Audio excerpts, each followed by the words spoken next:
Murderer. What comes into your mind when you hear this word? Is it killer? Do you think of a certain type of person? Or perhaps something you've read or seen on the television? Maybe you think of words like tragic, horrible, or despicable. Maybe you sit there and just think, why? I would bet that the word doctor was not the word that followed when the word murderer was put into your head. I would also like to think that friends and family were other words that did not follow when this word came to mind. Think about it. Am I right? Euthanasia is defined as the intentional killing by act or omission of a dependent human being for his or her alleged benefit. Now, we have certain moral obligations as human beings, such as not killing other human beings, right? Committing the act of euthanasia devalues human life, and when we start playing God and walk around making decisions regarding who should and should not die, there leaves a lot of room for error. Some use the term slippery slope. Let me tell you, slippery slope does not even begin to explain the potential spiraling downfall society could encounter if euthanasia were to be legalized, because who draws the line and where? What you need to understand is that no human being is perfect, and regardless of what a medical professional says to you, there is always a chance of getting better when ill. Look at me as proof. I was told I was going to die from my disease. That was 9 years ago.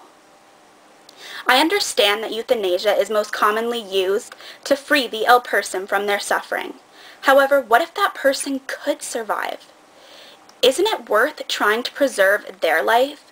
What if the doctors made a mistake? I understand you are probably thinking that these scenarios are unlikely to happen. And you may be right in thinking this. However, these are not impossible situations.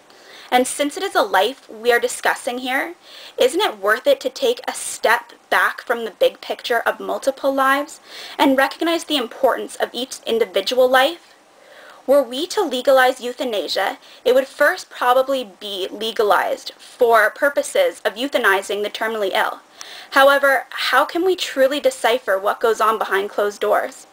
This will lead to laws needing to be changed in order to accommodate our newfound acceptance of killing in Canada.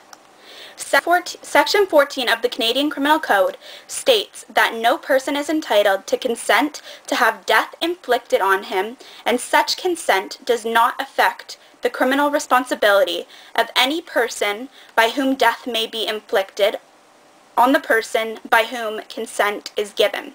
Section 214 also states that everyone who counsels a person to commit suicide or aids or abates a person to commit suicide, whether suicide ensues or not, is guilty of an indictable offense and liable to imprisonment for a term not exceeding 14 years.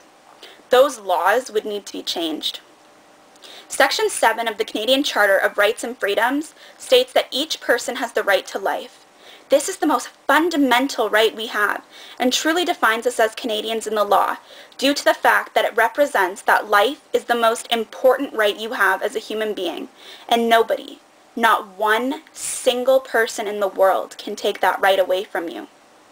Introducing euthanasia into our legal system would be a contradiction to this substantial right the law has provided for us. Euthanasia in the law would now mean that somebody, most likely a medical professional, but some other human being, nonetheless, would have the right to take your life away, your best friend's life, your parents' life, your grandmother or grandfather's life. I don't know about you, but the thought of somebody having that type of power really disturbs me. We all know that the elderly suffer from many different types of diseases and are often put into homes as they worsen. Stats Canada reports that as many as 7% of all seniors are abused. Gord Wright, Executive Director of the Ontario Residential Care Association, stated that his association does an inspection of 60% of all retirement homes in Ontario. However, that means that 40% are not being inspected. Now, we know elderly abuse is occurring, and we know for a fact that 40% of retirement homes are not being checked by our government for standards of living. Now, Let's say that euthanasia is legalized in Canada and becomes common practice in nursing homes. Now, picture that abuse is occurring in one of the homes that has not been inspected, and the doctor taking care of the elderly patient has decided that this patient needs to be euthanized. Let's say that this is not what the patient wants, but the patient cannot express these concerns because perhaps they have had a stroke and cannot talk. Suddenly, this innocent elderly person is gone from our world forever. Think of the possibility of elderly people being murdered without being able to do anything about it. Do these thoughts not disturb you? Many people feel that each individual person should have the right to decide when they die. However, if you choose to die, there is no tomorrow to change your mind.